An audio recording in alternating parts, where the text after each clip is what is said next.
Hey, I'm Glenn, and today I'm going to continue the shop organization. Been destined to get this place in order so I can work efficiently and get back to some of my cool projects that you guys like to see. And with that said, let's get into this project.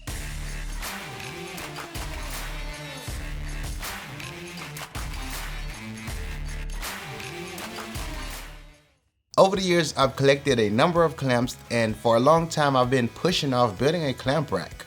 Now I do know this is not the most efficient way to work by having all your clamps in a pile. So in this video, we're going to separate all the clamps we have and find a way to uniquely store them so that I can have quick access to them. Because of the things I have planned ahead, I need this to be a quick and simple solution. Chances are you don't have the same situation I do, but if you do, I'll say start by laying out the clamps you have and separate them so that you can see them all.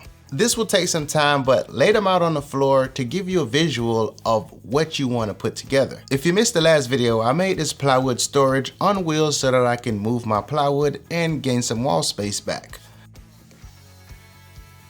Now, since I don't need the entire sheet of plywood, I'm going to cut off a piece. Now I'll take that to create some of the holders for the clamps. And I'll also grab some scraps so I don't have to cut another sheet of plywood. To shore up the holders, I'll go ahead and cut down some angle braces. I set the miter gauge to make a 45-degree cut. If I do that on one end and then I flip it around and I do the same thing on the other end, chances are they're both going to be the same size.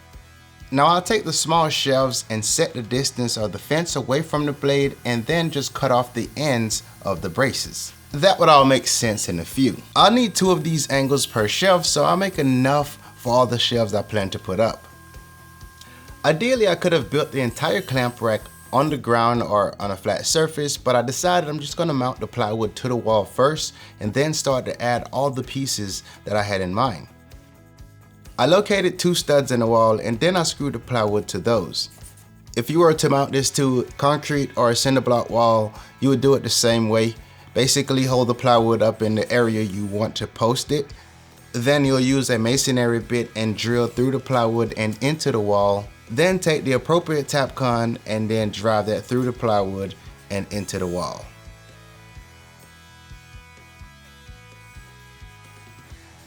Now that I have the plywood on the wall, all I need to do now is drill some pocket holes in some of the pieces that's going to be attached to the plywood.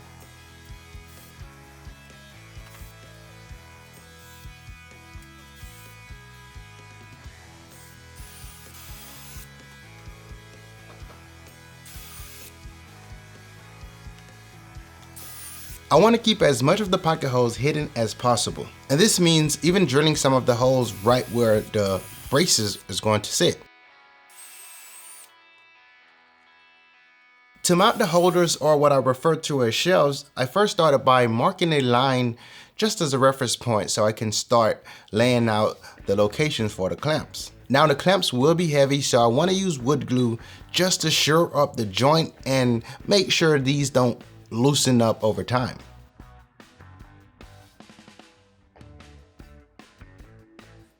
After securing the shelf with pocket hole screws and wood glue, this is going to be a very strong bond, but to shore that up and add support, I'm going to add these pieces of brace on each end.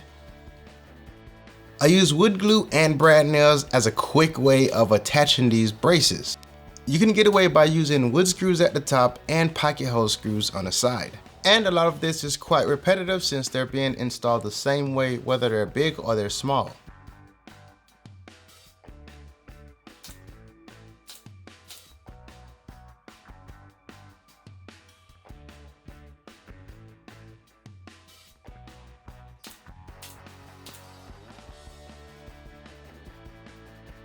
The small shelves here will be installed similar, but no support needed on the side since it's so small. I'll also add a piece to the front so I can attach the spring clamps.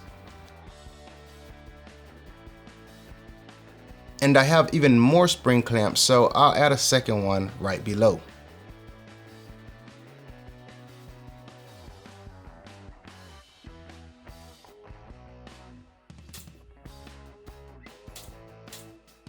These clamp-it jigs are super useful. It is quite tricky to figure out a way to store these, but I know if I don't store them so that they're visible, I may not use them. I eyeballed the area and then I cut off a 45-degree miter on one piece, and then I just nipped off the edge on the other piece. These parts come together nicely, and I think it's a good starting point. All I need to do is mount these parts to the plywood and see how well they work.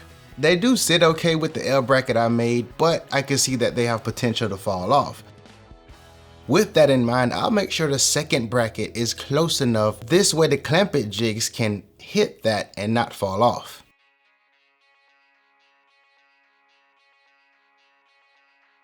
Since the hand screw clamps have such an awkward footprint, instead of mounting those to the wall, I decided to make an open storage area right at the bottom. And this piece of wood is attached with pocket hole screws from the bottom. I added the two sides with screws, and then I attached the front using the brad nailer.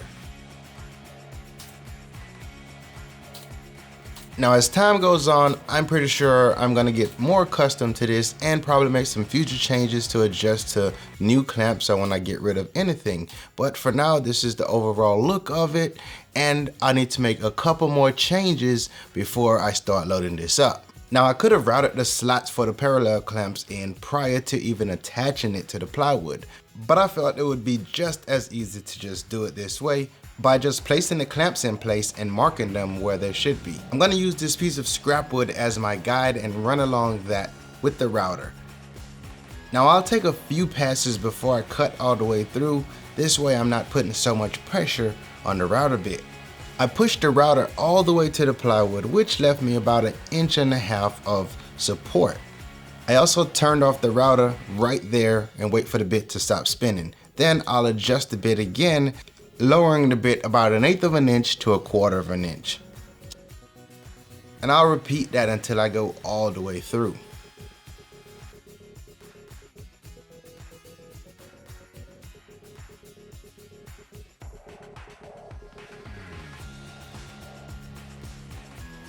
Now once you route the first one in, the confidence should be there, and from here on out it should be fairly quick.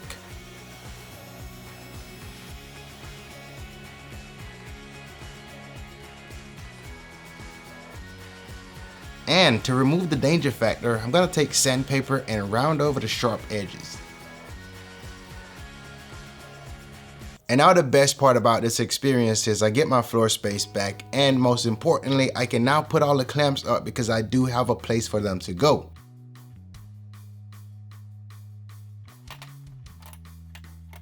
I got my hand screw clamps. I don't use these a bunch, but they're here, and some other pieces, loose pieces that I don't really want to take the time to create a unique spot for them. I could just throw those in here.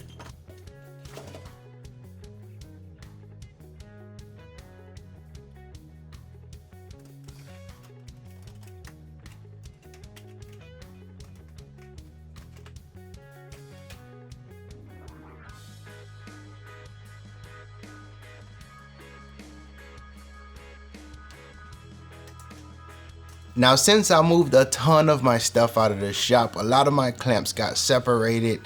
And you know, sometimes you get that feeling like something is missing, something's not right, and that's really the feeling I had through this whole process. And then I realized some of my clamps were actually missing, like the bandy clamps, and those are gonna be put here in the blue section. So at this point in time, if it doesn't fit on the wall or it doesn't fit in the loose bin, I'm probably gonna get rid of the clamps because I just don't wanna have so much clamps laying around. And as they say, you can never have enough clamps, but sometimes enough clamps require a lot of space.